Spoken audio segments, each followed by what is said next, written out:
నిమిత్తమై యెషయా గ్రంథము 60వ అధ్యాయము 5వ వచనం. మీరు చూసి ప్రకాశింతును, మీ గుండె కొట్టుకొనుసు ఉప్పొంగును, సముద్ర వ్యాపారము నీ వైపు తిప్పబడును, జనముల ఐశ్వర్యము నీ యొద్దకు వచ్చును. ఈ యొక్క యెషయా గ్రంథంలో నుంచి అద్భుతమైన వాగ్దానాన్ని ప్రభు మనకి అనుగ్రహించాడు.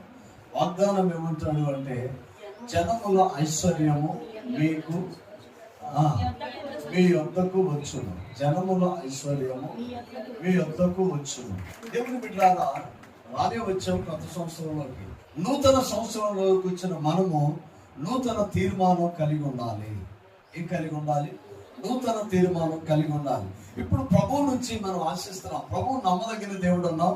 ఆయన నమ్మదగిన దేవుడు కనుకనే ఇక్కడ వరకు మనం నడిపించి నూతన వస్త్రాన్ని కూడా మనకి ఇచ్చాడు. నమ్మదగిన దేవుని సన్నిధిలో ఫస్ట్ వన్ ఏం చేయాలంటే, నిర్ణయాలలో, ఆలోచనలో, తలంపులో నూతనత్వం కనబడాలి. ఈ సంవత్సరం ప్రభు మనల్ని ప్రేమించాడు కనుక గత సంవత్సరంలాగే ఉందామా, మారదామా? గత సంవత్సరంలాగే ఉందామా? ఏమన్నా మన జీవితంలో మార్పులు యొక్క అవసరమా? గత సంవత్సరంలో లాగే ఉన్నామా? ఈ సంవత్సరం ఏమన్నా సవరణలు చేసుకోవచ్చా? అంటే కలపొచ్చా, తీసివేయవచ్చా, నేర్చుకోవాలా? నేర్చుకుంటే ఏం నేర్చుకోవాలి, ఎలాగ ఉండాలి? ఈ విషయాలు మనం ఎప్పుడు కూడా దేవుని బిడ్డారా, ఈ మొదటి నెలలో మన ఆలోచనలు ఎలా ఉండాలంటే, ఈ సంవత్సరం నేను ఎలా ఉండాలి, మందిరంలో ఎలా ఉండాలి, దేవునితో ఎలా ఉండాలి, ఆఫీసులో ఎలా ఉండాలి, సమాజంలో ఎలా ఉండాలి, ప్రియ దేవుని బిడ్డారా, ఆత్మీయంగా, వ్యక్తిగతంగా ఎలా ఉండాలి? ఈ విషయాలు కూడా మనం ఎప్పుడు కూడా ఆలోచన చేస్తాం. లేక ఈ యొక్క దశలో, లేక ఈ యొక్క కోణంలో నుంచి మనం ఏం చేయాలంటే ఆలోచన చేస్తూ ఉండాలి. ఆలోచన చేస్తూ ఉన్నప్పుడు దేవుని బిడ్డలారా, మీ ఆలోచనలను దేవుడు స్థిరపరుస్తూ వస్తాడు. మనము అన్బ్యాలెన్స్డ్ గా ఉంటాం. అన్బ్యాలెన్స్డ్ అంటే ఒకరోజు ప్రార్థన ఎక్కువ చేస్తాం, ఒకరోజు ప్రార్థన చేయలేము. ఒకరోజు విశ్వాసం ఎక్కువగా ఉంటుంది, ఒకరోజు అవిశ్వాసంతో ఉంటాం. ఒకరోజు దేవుని బిడ్డలారా, ఈ యొక్క ఆలోచన నిర్ణయాలు చాలా ప్రతిష్టంగా ఉంటాయి. ఒకరోజు ఏం చేస్తామంటే ఏ దర్శనం లేనట్టుగా నేర్చిల్లిపోతాం. అయితే ఇది మానవ నైజం, లేక మానవ సహజ శైలి ఇదే. దేవుని బిడ్డలారా, వీటిల్లో మనం ఏం నేర్చుకోవాలి? ఈ లోకములో మనం ఉన్నాము. మొదటి ఆదాము అవిధేయత వలన ఈ లోకము శపింపబడినది. శపింపబడిన ఈ లోకములో మనము ఎలా ఉండాలి? ఈ లోకం శపింపబడినది కనుక మనం దేవుని బిడ్డలారా, దేవుని సన్నిధిలో మనం ఉన్నాము. ఈ లోకము శపింపబడింది. ఎక్కడికన్నా ఎన్నో వ్యతిరేకతలు, ఆటంకాలు, సమస్యలు ఎదురవుతూ ఉంటాయి. ఈ లోకమే ఒక పోరాటం. అయితే దేవుని బిడ్డలుగా మనం ఎలా ఉండాలి? ఏం కలిగి ఉండాలి? ఒక నిరీక్షణ కలిగిన వారిగా మనం ఉండాలి. ఏ సమస్య వచ్చినా, ఏ బలహీనత వచ్చినా, ఏ రోగం వచ్చినా, ఎలాంటి స్థితి నీకు ఎదురైనా ఒక నిరీక్షణ ఉండాలి. ఆ నిరీక్షణ ఏంటంటే, ప్రియ దేవుని బిడ్డలారా, యేసయ్య నాతో ఉన్నాడు, నాకు వాగ్దానం చేశాడు, ఇక్కడి వరకు నడిపించి ఈ సంవత్సరాన్ని నాకు ఇచ్చాడు కనుక ఆయన నా జీవితంలో నేను అనుకున్న దానికన్నా ఉన్నతమైన స్థితిని ఇవ్వగలిగిన వాడయ్యా. సఫలపడుతుంది దేవుని బిడ్డారా, ప్రభు సన్నిధిలో నువ్వు ఎప్పుడైతే నిరీక్షణ కలిగి ఉంటావో, నీ యొక్క నిరీక్షణలో దేవుడు నిన్ను స్థిరపరుస్తాడు. సముద్రంలో అలలు రావచ్చు, శ్రమలు రావచ్చు, దుఃఖం రావచ్చు, ఆర్థికం రావచ్చు, బలహీనతలు రావచ్చు, ఆటంకాలు ఎదురు కావచ్చు. కానీ దేవుని సన్నిధిలో మనం ఉన్నాం. యేసయ్య నా ప్రతి సమస్యను తీర్చుటకు శక్తి కలిగిన దేవుడు ఉన్నాడు. దేవుని బిడ్డలారా, మనకు ఈ సంవత్సరం దేవుడు ఇవ్వటం అనేది దేవుని కృప. దేవుని కృప. ఆరంభంలో ఏమంటాడు? 60వ అధ్యాయం ప్రారంభం నుంచి చూడండి. నీకు వెలుగు వచ్చి ఉన్నది, లేము తేజరిల్లుము. అంటే మీ దేవుని బిడ్డలారా, చాలా జాగ్రత్తగా గమనించండి. చెప్పే స్థితిలో ఎలుగు కనబడదా? ఎలుగు అర్థం కాదా? కానీ ఇక్కడ అంటున్నాడు, నీకు వెలుగు వచ్చి ఉన్నది, లెమ్ము తేజరిల్లు. ఎందుకు చెప్పాల్సి వచ్చింది? మత్తు నిద్రలో ఉన్నారా? అజాగ్రత్తగా ఉన్నారా? లేకపోతే వెలుగు గ్రహించలేని అంధత్వములో ఉన్నారా? ఎందుకు ప్రవక్త నీకు వెలుగు వచ్చి ఉన్నది అని మాట్లాడవలసిన అవసరత దేనికి వచ్చింది? మనం ఆలోచన చేయాలి. ఎన్ని సంవత్సరాలు మన జీవితంలో గడిచిపోయినాయి, ఎన్ని సంవత్సరాలు, ఎన్ని రోజులు మన జీవితంలో దాటుకుంటూ వచ్చాం. అయినను మనం తేజరిల్లామా? మనం నిలబడ్డామా? మనకి ఆయన కృపై ఉన్నాడని, ఆయన వెలుగై ఉన్నాడని, ఆయన మన జీవితాన్ని నిర్దేశిస్తాడని, మనకైన సమస్తమును ఇవుటకు శక్తి కలిగిన దేవుడని అర్థమవుతుందా? ఇక్కడ అంటున్నాడు, లెమ్ము తేజరిల్లుము. దేవుని బిడ్డారా, నీకు వెలుగు వచ్చింది. వెలుగు వచ్చినా కూడా గ్రహించలేని స్థితిలో ఉన్నాడు అంటే, లేక ఉన్నారు అంటే, ఆత్మీయ అంధత్వము వారిని ఆవరించుంది. విశ్వాసులే, దేవుని యందు నమ్మకం ఉన్నవారే. కానీ భయంతో ఈ యొక్క సంవత్సరంలోనికి మనం వచ్చాం. కాలము పరిపూర్ణమైనప్పుడు దేవుడు జకరియా ఎలిజబెత్కి యోహాను ఇచ్చాడు. యోహాను పుట్టిన తర్వాత కాదు, పుట్టుకకు ముందే ప్రవక్త. చాలా జాగ్రత్తగా గమనించాలి. కొంతమంది పుట్టిన తర్వాత రాజులు అవుతారు, కొంతమంది పుట్టిన తర్వాత సేవకులు అవుతారు, కొంతమంది పుట్టిన తర్వాత గొప్పవాళ్ళు అవుతారు, కొంతమంది పుట్టుకకు ముందే దేవుని ఏర్పాట్లోకి చూస్తారు. అందుకనే ఇర్మియాతో అంటాడు, తల్లి గర్భములో రూపింపబడక ముందే నిన్ను నేను ఎన్నుకున్నాను. దేవుని బిడ్డారా, ఎంత కృప కలిగిన దేవుడు అంటే, ఎక్కడంట? తల్లి గర్భములో రూపింపబడక ముందే ఎన్నుకుంటారు. వీళ్ళని ఏమంటుంది లోకం అంటే? కారణ జన్ములు అంటాం మనం. ఏమంటాం? కారణం లేకుండా జన్మిస్తారు కొంతమంది అర్థంతరంగా జన్మిస్తారు. కానీ ఈయన ఎవరో తెలుసా? కారణ జన్ముడు. ఎవరు? బాప్తిసం ఇచ్చి యోహాను కారణ జన్ముడు. ఏ కారణం అంటే, మెస్సయాను గురించి ప్రకటించడానికి, మెస్సయాను గురించి ప్రవచించడానికి, మెస్సయాను గురించి చెప్పడానికి దేవుడు పంపించిన ఒక దూత, ప్రవక్త బాప్తిసం ఇచ్చి యోహాను. ఆయన అంటాడు, నా వెనక వచ్చేవాడు నాకన్నా ప్రముఖుడు అని అంటాడు. దేవుని బిడ్డలారా, ఆయన రానే వచ్చాడు, బాప్తిసం తీసుకున్నాడు, దేవుని యొక్క స్వరం విన్నాడు, పరిశుద్ధాత్మ యేసయ్య మీద వ్రాలగా వారు చూశారు. ప్రత్యక్షపు సాక్ష్యం, అభిషేకాన్ని ఆయన పొందుకొని ఈ లోకంలోనికి వచ్చారు. లోకంలోకి వచ్చినప్పుడు గలిలయ, సమరయ, అలాగే సముద్ర ప్రాంతంలో ఉన్న ప్రజలు గొప్ప వెలుగును చూస్తున్నారు అంటారు. ఈ లోకములో లెమ్ము తేజరిల్లుము, నీకు వెలుగు వచ్చి ఉన్నది. ఎందుకంటే ఈ లోకంలో మనం ఉన్నాం, ఆత్మీయ అంధత్వంలో ఉన్నాం. కానీ దేవుని బిడ్డలారా, దేవుని సన్నిధిలో నువ్వు నిలబడినప్పుడు నీ ఇంట్లో, నీ కుటుంబంలో, నీ జీవితంలో అద్భుతమైన కార్యాలు యేసయ్య చేస్తాడు. లెమ్ము వెలుగునే గ్రహిస్తలా. ఏమంటే నిద్రపోతే మనం లేపవచ్చు, నిద్ర నటిస్తే లేపాలి. ఇక్కడ నిద్ర పోవటం లేదు, నిద్ర గ్రహిస్తలేదు, నిద్ర నటించడం లేదు. కానీ ఇక్కడ ఏం చేస్తున్నాడంటే, అసలు వెలుగు వచ్చిన విషయాన్నే గ్రహించలేని ఆత్మీయమైన అంధత్వంలో ఉన్నారు. అంధత్వం అంటే వాగ్దానం తీసుకున్నాం, వెళ్ళిపోయి పక్కన పడేసాం. కొత్త సంవత్సరం వచ్చింది, ఓకే అనుకున్నాం, కేకులు ఇవన్నీ అయిపోయినాయి. క్యాలెండర్ వచ్చింది, గోడకు తగిలించాం, వాగ్దానం బీరువాలో పెట్టాం, ప్రామిస్ కార్డు డోర్ కంటించాం, మన పని అయిపోయింది. ఇదే. ఆ తర్వాత ఏం చేయాలో తెలియదు, ఏ నిర్ణయం తీసుకోవాలో తెలియదు, ఎలా ఉండాలో తెలియదు. ఆధ్యాత్మిక జీవితంలో మనం ప్రతిరోజు కూడా ఒక నవీనత్వాన్ని ధరించుకోవాలి. నూతనత్వాన్ని ధరించుకోవాలి. నిన్న ఉన్నట్టుగా ఇవాళ ఉండటానికి లేదు, ఇంతకు ముందు ఉన్నట్టుగా ఇప్పుడు ఉండటానికి లేదు, ఇప్పుడు ఉన్నట్టుగా ఇక ముందు ఉండటానికి లేదు. ఎప్పటికప్పుడే నూతన పరచబడాలి. నూతన ఆలోచన, నూతన తలంపులు, నూతన అభివృద్ధి, నూతన ఆశీర్వాదం, నూతన మేళలు పాపము మనకి ఇచ్చేవాడయ్యి. ఉన్నదాంతో సరిపెట్టుకోవటం అది జంతువుల నైజం. ఉన్నదానితో సరిపెట్టుకోకుండా నూతనత్వం కోసం ట్రై చేయటం మానవుడికి దేవుడు ఇచ్చిన కృప. రెండు కాళ్ళతో నడిచాను, అవునా?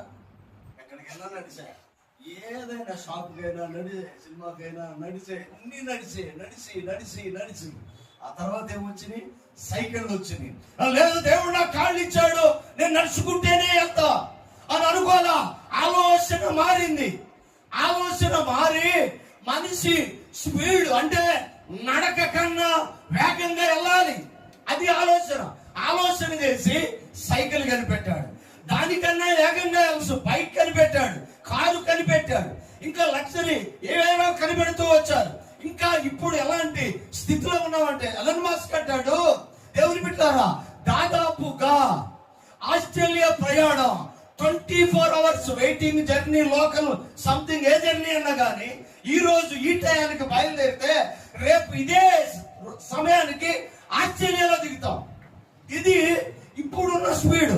కానీ ఎలన్ మస్క్ అంటాడు, no no no no no, ఇది కాదు, దీంతో నాకు తృప్తి లేదు. అసలు విమానం కనిపెట్టడమే గొప్ప. మనిషి ఆకాశంలో వెళ్ళటం ఏంటండి? మనిషి ఆకాశంలో వెళ్ళటం ఏంటి? అసలు ఎలాగా? రాకెట్ కనిపెట్టాడు, ఎంతో స్పీడ్ అని కనిపెట్టాడు, దేవుని బిడ్డ వివిధ రకాల కనిపెట్టాడు. తర్వాత జెట్ విమానాలు వచ్చినాయి, కార్గో విమానాలు వచ్చినాయి.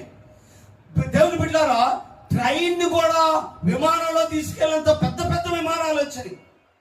ఒక మిలిటరీ బెటాలియన్ లేక వ్యాన్లు, కొన్ని జీపులు, లారీలు కూడా ఆ విమానాల్లో జర్నీ చేయడానికి కావలసిన కార్గో ఫ్లైట్స్ వచ్చినాయి. దేవుని బిడ్డలారా, అయినా ఇంత స్పీడ్ యుగంలో, ఇంత ఫాస్ట్ గా వెళ్తున్న ఈ యుగంలో ఆయన అంటాడు, నో, ఇది కాదు, రానున్న 20 సంవత్సరాలలో, ఆమె 2 సంవత్సరాల్లో మనం 20 సంవత్సరాలు అంటే ఏమో ఉంటామో పోతామో తెలియదు. ఇప్పుడు నుంచి బయటకు వెళ్తే ఈ కాసేపటికి ఉంటామో లేదో తెలియదు. రోజు మేము ఎంతమంది చచ్చిపోతున్నారు, ఈ కాసేపటికి ఏమైందో తెలియదు. ఎప్పుడు గురించో చెప్తామే అంటాయా అని అంటే దర్శనం లేనివాడు మాటలు అయ్యి. రేపేం జరిగింది అంటాడు చూడు, దర్శనం లేనివాడు మాటలు. నేను ఇంతే అంటాడు, దర్శనం లేనివాడు మాటలు. ఎలన్ మస్క్ అంటాడు, దేవుని బిడ్డలారా, అరగంటల్లో అమెరికాలో తీసుకెళ్లి మిమ్మల్ని పెడతా. ఇది ఎలా సాధ్యం? మేము చెన్నై వెళ్తున్నప్పుడు, ఫ్లైట్ జర్నీ చేయాలని చెన్నై వెళ్తున్నప్పుడు మాకు కొంచెం ఫ్లైట్ ఎక్కాలి, అది ఇది ఆలోచనలో ఉన్నాం. అప్పుడు నేను విన్నా మాకు మాట ఏంటంటే, ఈ ఫ్లైట్ జర్నీ ఎలా ఉంటుంది అని అంటే, గన్నవరంలో ఇక్కడ నుంచి కారు వేసుకొని గన్నవరం వెళ్ళి, గన్నవరంలో ఒక మనిషిని దించి ఇంటికి వచ్చి ఫోన్ చేశాడంట. ఫ్లైట్ కి ఎక్కడానికి కోసం నిన్ను గన్నవరంలో దించాం కదా, ఎక్కడున్నావు నువ్వు అని అంటే, నేను చెన్నై వెళ్ళిపోయా. మరి మీరు ఎక్కడ ఉన్నారంటే, నేను ఇంకా ఎరికపాడులో ఉన్నాను. ఆమె అర్థమవుతుందండి. వీళ్ళు ఎక్కడున్నారు? కారు వేసుకొని రిటర్న్ జర్నీలో ఎరికపాడులో ఉన్నారు. కానీ వీళ్ళు ఎక్కడికి వెళ్ళిపోయారు? చెన్నై వెళ్ళిపోయాడు. చెన్నై దూరమా అంటే, డ్రాప్ చేసి వచ్చిన వాళ్ళు ఇంటికి రాలా. కానీ ఎవరినైతే దించొచ్చారో వాళ్ళు గమ్యానికి చేరుకున్నారు. అది ఫ్లైట్ జర్నీ. మానవుడి ఆలోచనలు కూడా అలాగే ఉండాలి. ప్రియ దేవుని బిడ్డలారా, ఒకవేళ ఎలన్ మస్క్ దేవుడిని తెలిసినోడు కాదు. ఆయన మొన్న అంటాడు, ఎవరో ఈ సృష్టిని నడిపిస్తున్నారు, దేవుడు లేడమ్మా, ఈ సృష్టిని నడిపిస్తున్నారు. ఒకవేళ ప్రియ దేవుని బిడ్డలారా, ఆయన కొంత దేవుడు ఉన్నాడని విశ్వాసం మాత్రం ఉంది, కానీ ఫలానా వాళ్ళ దేవుడు అనే విషయం ఆయనకి అర్థం కాదు. అయితే ఇక్కడ మనకు యేసయ్య దేవుడు తెలుసు, ఆయన ఆరాధన తెలుసు, ఆయన ఏమై ఉన్నాడో తెలుసు, నిన్ను ఏం చెయ్యాలో ఆయనకు తెలుసు. ఆయన మీద లేక ఆయనతో నడవటానికి ఇష్టపడితే, ఆయన మీద ఆధారపడితే, ఆయన నమ్ముకుంటే ఉన్నతమైన స్థితిలో నిన్ను నిలబెట్టగలడని నీకు తెలుసు. దేవుడి బిడ్డలారా, ఎలా ఉంది? ఎక్కడ మొదలేసాం మనం? కాలినడకతో మొదలేసిన ఈ జీవితాన్ని ఎక్కడికి వచ్చాం? ఫ్లైట్ వరకు వచ్చాం. దేవుని బిడ్డలారా, ఎల్లలు దాటి వెళ్ళగలిగిన ఉన్నతమైన స్థితిలోనికి దేవుడు నడిపించారు. పక్షికి 2 పద్ధతులు తెలుసు: ఎగరగలదు, నడవగలదు. ఒకవేళ నడిస్తే, రోజంతా నడిస్తే, మా వెళ్తే ఎంత 1 కిలోమీటర్లు వెళ్ళిందా? ఎంత అన్నా కానీ తక్కువ దూరమే వెళ్ళింది. అదే రెక్కలు చాపి పైకి ఎగిరితే ఎంత ఫాస్ట్ గా, ఎంత దూరం వెళ్ళగలదు. దేవుని బిడ్డగా మనం ఎలాంటి ఆలోచన కలిగి ఉండాలంటే, పక్షిరాజు స్వభావము కలిగి ఉండాలి. మన దర్శనాలు, మన ఆలోచనలు ప్రభు మీద ఆధారపడే విధానం ఈ లోక సంబంధమైనదిగా ఉన్నాయి. ఈ జాలే ఇలా ఉంటే చాలులే అని అంటే నువ్వు అక్కడితో ఆగిపోయినట్టే. దేవుని బిడ్డలారా, ఇది చాలు అనే మాట బైబుల్లో యాకోబు అంటాడు కానీ యాకోబు అనడు. ఆమేన్, హల్లెలూయా. నాకున్నది నాకు చాలులే అనే మాట యాకోబు అంటాడు కానీ యాకోబు అనడు. యాకోబు దేవుని దైవికమైన స్వభావము కలిగిన వాడు. ఎందుకంటే ఎదిగిన కొద్దీ ట్రై చేస్తూనే ఉంటాడు. మీకు పక్షుల్లో సుదీర్ఘకాలం జీవించే పక్షిరాజులో దాదాపుగా 150 రకాల పక్షిరాజులు ఉంటాయి. ఒక్కొక్క పక్షిరాజు, అతి బలమైన పక్షిరాజు ఫిలిప్పీన్ దేశంలో ఉంటుంది. ప్రియ దేవుని బిడ్డలారా, ఆ పక్షిరాజు రెక్కలు 7 అడుగుల వరకు పొడవు ఉంటుందంట. ఆ పక్షిరాజు ప్రియ దేవుని బిడ్డలారా మనిషిని కూడా తీసుకొని వెళ్ళగలదు, అంత బలమైనది. తన జీవిత కాలం 70 సంవత్సరాలు. దానికి గ్యారంటీ ఉంది. 70 సంవత్సరాలు. ఈ 70 సంవత్సరాలు అయిన తర్వాత ప్రియ దేవుని బిడ్డలారా తన శరీరము చాలా మార్పులు వస్తాయి అన్న. గోర్లు పెరిగిపోతాయి, ఇలా వెనక్కి తిరిగిపోతాయి. ముక్కు ఇలా తిరిగిపోయింది. ఈ రెక్కలు, ఈకలు పెరిగిపోయి అది ఎగరలేనంత ఎత్తుగా ఉండిపోతాయి. దానికి అర్థమైపోయింది, నేను వేటాడలేను, నా గోరులతో నేను దేన్ని పట్టుకోలేను, నా రెక్కలతో నేను ఎగరలేను. తనకు అర్థమైపోయి సుదూర ప్రాంతాలలో ఈ భూమి మీద ఎత్తైన స్థలంలోనికి వెళ్ళి నివాసం ఏర్పాటు చేసుకుంటారు. ఆమేన్. ఒక బండను ఆధారం చేసుకుని నివాసము ఏర్పాటు చేసుకుంటుంది. ప్రియ దేవుని బిడ్డ, నా మాటలు చాలా జాగ్రత్తగా గమనించండి. తన జీవితము ఆ 70 సంవత్సరాలతో అయిపోయింది. కానీ ఆ 70 సంవత్సరాలు దాటగలిగితే ఇంకొక 70 సంవత్సరాలు బతికిద్దాం.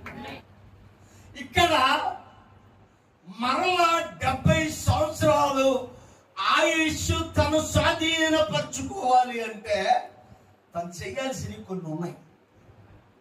ఒంటరిగా ఎత్తైన స్థలంలోకి వెళ్ళిపోతాం, ఎవరితో అవసరం లేదు. వెళ్ళిపోయి అక్కడ ఏం చేస్తుందో తెలుసా? ఆ బండకి ముక్కు రఫ్ చేసి సరైన షేపులోనికి తెచ్చుకుంటుందంట. సరైన షేప్లో తెచ్చుకుంటుంది. తర్వాత ఇప్పుడు దేవుని బిడ్డలారా, పచ్చి శరీరం వల్లే తన శరీరం అయినప్పుడు నొప్పిని ఓర్చుకొని ఎక్స్ట్రా ఉన్న ఆ ఈకలన్నిటినీ తన ఈకలు తని పెరికేసుకుంటారు. కోళ్ళు పండగ రాసుకొని అరగదీసుకుంటుంది. ఈకలన్నీ ఊడిపోవాలి, కోర్లన్నీ అరిగిపోవాలి, ముక్కుని షార్ప్ చేసుకుంటుంది. ఈ ప్రక్రియల్లో మరణాన్ని సరిచూస్తుంది అంటది. దేవుని బిడ్డారా, ఇది మనం ఎప్పుడు కూడా నేర్చుకోవాలి. మన జీవితంలో వచ్చిన శ్రమలు దానికి వచ్చిన లాంటి శ్రమలేమి కావు. మరణపు అంచులు కలిపోయిందంటది. దేవుని బిడ్డారా, తనను తాను గాయపరుచుకొని నొప్పిని ఓర్చుకొని మరణపు ఆ యొక్క అనుభవాన్ని అనుభవిస్తూ అన్నిటినీ తను తాను నియంత్రించుకొని నూతనంగా బయటకు వస్తుందంట. ఎలా బయటకు వస్తుందంటే తన యవన కాలపు శక్తిని మరలా పొందుకునేలాగా వస్తుందంట. ఎందుకంటే తన దర్శనం వేరే. పక్షులన్నిటిలో సూర్యుని వైపు డైరెక్ట్ గా చూడగలిగిన శక్తి కలిగిన పక్షిరాజు అయి ఉన్నది.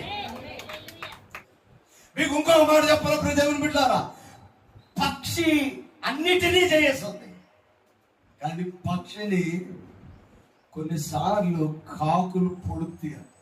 ఆ పక్షి రాజు తల మీద పొడిచిద్దంట. కాకి తల మీద పొడిస్తే అది ఏం చేస్తుందో తెలుసా? పక్షిరాజు పైకెళ్ళిద్ది. కాకి వెళ్ళలేదు. కొంత దూరం వెళ్ళి కింద పడిపోతాయి అంట, కానీ పక్షిరాజు ఎగురుతూనే ఉంటుంది.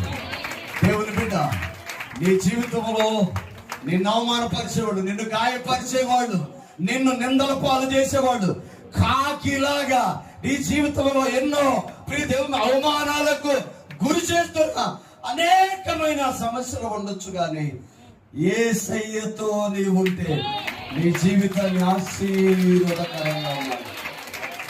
పక్షి రాజు ప్రియ దేవుని బిడ్డారా పైకి ఎగిరిద్ది, కాకి ఎగరలేక కింద పడింది. కొన్నిసార్లు లోకం మనల్ని కాకుల్లాగా పొడిచింది. ఏంటి ఏం చేస్తుంది? అవమానాలు, నిందలు, బాధలు, ఎన్నో వేదనలు, కానీ దర్శనాన్ని కోల్పోకూడదు. ఆమె కాకులు కొంతవరకే ఎగరగలవు, పక్షిరాజు కాకి చేరుకోలేని ఉన్నత శిఖరాలు చేరుకుంటుంది. దేవుని బిడ్డలారా, నీ తలంపులు, నీ యొక్క దర్శనం, నీ ఆలోచన, నీ చూపు, దేవుడు నిన్ను ఎన్నుకున్న విధానం అది ఇక్కడ వరకే అయ్యేది కాదు. కానీ నువ్వు నిలబడితే, ఎవరైతే నిన్ను అవమానపరిచారో, ఎవరైతే నిన్ను గాయాలు చేశారో, ఎవరైతే నీ అంతు చూస్తామన్నారో, ఎవరైతే నిన్ను లేకుండా చేస్తామన్నారో, ఎవరైతే నీ పతనాన్ని కోరుకుంటున్నారో, వాళ్ళు కొంతవరకే నిన్ను గాయపరచగలరు, కానీ నీ ప్రయాణాన్ని కొనసాగించు. ఒకరోజు నీవు ఉన్నతంగా నిలబడతావు. ఎవరైతే నిన్ను గాయపరిచారో వారు నీ పాదాల కింద ఉంటారు. సపడగుడుతూ దేవుని స్తుతించారు. ఇది జరిగింది, ఇదే జరిగింది, ఇది నిజము, ఇది దేవుని వాగ్దానం. ఇది నీవు చూస్తావు, దేవుడు నిన్ను ఉన్నతమైన స్థితిలో నిలబెట్టేవాడై ఉన్నాడు. లెమ్ము, తేజరిల్లుము, నీకు వెలుగు వచ్చి ఉన్నది. వాగ్దానమే కాదు, క్యాలెండరే కాదు, సంవత్సరమే కాదు, వెలుగు వచ్చి ఉన్నది అంట. చీకటిలో నడుచుతున్న ప్రజలు గొప్ప వెలుగును చూస్తారు. కొంతమంది ఇంకా ఎక్కడో ఆగిపోయారు, పాపం దగ్గర ఆగిపోయారు, సిగరెట్ల దగ్గర ఆగిపోయారు, మందు దగ్గర ఆగిపోయారు, కుటుంబాల్లో అసమాధానం లేకుండా ఆగిపోయారు, పిల్లల అభివృద్ధి లేకుండా ఆగిపోయారు, దీవెన లేకుండా ఆగిపోయారు. ఎక్కడో మన అవిధేయతలు మన అభివృద్ధికి ఆటంకంగా నిలిచిపోయింది. దర్శనం కోల్పోయాం. సంవత్సరాలు దొర్లుకుంటూ వెళ్ళిపోతుంది. అప్పుడే సంవత్సరం అయిందా అంటే నువ్వు మెలకుగా ఉన్నావా, మత్తులో ఉన్నావా ఏంటి? అప్పుడే 12 నెలలు అయిపోయినాయా? అప్పుడే సంవత్సరం అయిపోయిందా? 365 రోజులు ఏం చేసావు? 12 నెలలు ఏం చేసావు? 52 వారాలు ఏం చేసావు? పడుకొని ఉంటే, మత్తుగా ఉంటే, దేవుని బిడ్డారా నువ్వు మర్చిపోయి ఉంటే అవి వెళ్ళిపోతూనే ఉంటాయి. కానీ మనం ఎలా ఉండాలో తెలుసా? సంవత్సరాలతో పాటుగా, రోజులతో పాటుగా, నెలలతో పాటుగా, వారాలతో పాటుగా మనం పరిగెత్తినప్పుడు ఏదైతే దర్శనం చూసామో, ఏ వాగ్దానం అయితే పొందుకున్నామో, ఏవైతే కావాలనుకున్నామో వాటిని చేరుకునే వరకు దేవుడు నిన్ను విడిచిపెట్టాడు. ఉన్నతమైన స్థితిలో నేర్పుతాడు. క్రమబద్ధమైన జీవితం, దేవునితో నడవటం, ప్రార్థనతో కలిగి ఉండటం, విశ్వాసమును కాపాడుకోవటం, నిరీక్షణ కలిగి ఉండటం, ఏ రోజుకు ఆ రోజే నూతనత్వాన్ని కోరుకోవటం. ప్రతి దేవుని బిడ్డారా నీ ప్రతి రోజుని ఎంజాయ్ చేస్తూ ప్రభు నామానికి మహిమార్థంగా జీవిద్దాం. చిన్న వాటి కోసం, క్షణకావేశాల కోసం, చిన్న కోరికల కోసం, చిన్న అలవాట్ల కోసం జీవితాలు పాడు చేసుకోవద్దు.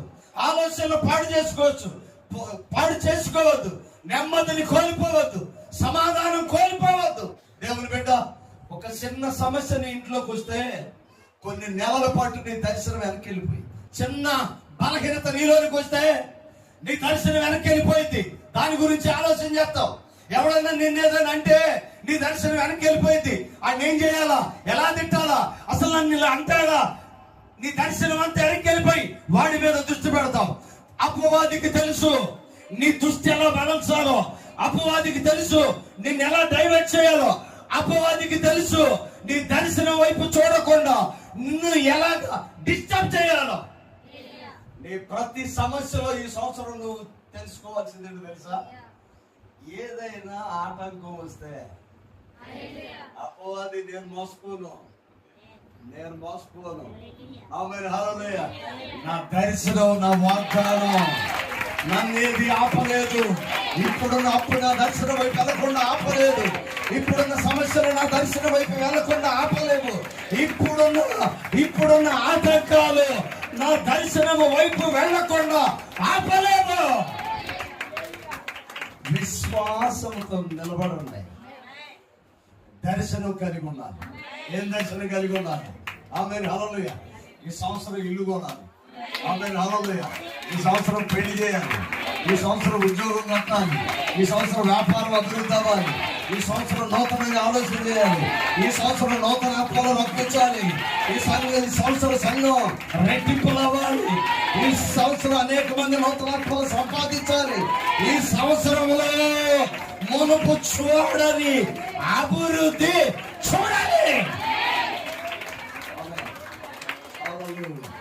ఇది దర్శనం. ఏం చేయాలో నిర్ణయించుకో, ఏం కావాలో తెలుసుకో, ఏం చేయాలో నిర్ణయించుకో. ఆ గురి వైపు వెళదాం. జనముల ఐశ్వర్యం నీ యొద్దకి రావాలి. ఆమేన్, హల్లెలూయ. లెమ్ము తేజవెల్లుము. దేవుని బిడ్డలారా ఊరికే ఉండటం కాదు, ఊరికే మత్తులాగా ఉండకూడదు. ఈ నిద్రపోతా అని పిలుస్తారు. అందుకని మత్తుగా ఉండకూడదు. తేజరెళ్ళాలి, ఉప్పొంగాలి. దేవుని బిడ్డలారా నా హృదయము ప్రభువునందు ఆనందిస్తుంది. ఎప్పుడైతే నువ్వు లేచి తేజరెళ్తావో సకల ఆశీర్వాదాలు ప్రభువు నీకు అనుగ్రహించేవాడై ఉన్నాడు. విశ్వాసంతో నిలబడదాం. ఈ సంవత్సరం ఏం కావాలో, ఏం చేయాలనుకుంటున్నావో చిన్న ప్రార్థన చేద్దాం. కళ్ళు మూసుకో.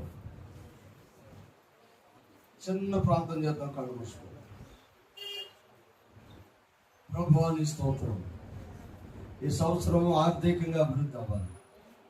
బిడ్డలకు మంచి దేవ విద్యను అందించాలి. ప్రయోజకులుగా మార్చాలి.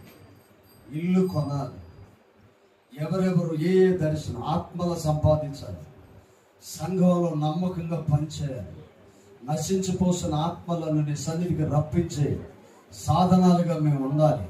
నీ పనిలో ఉండాలి, చురుగ్గా ఉండాలి, దర్శనం వైపు వెళ్ళాలి, విశ్వాసంతో ఉండాలి.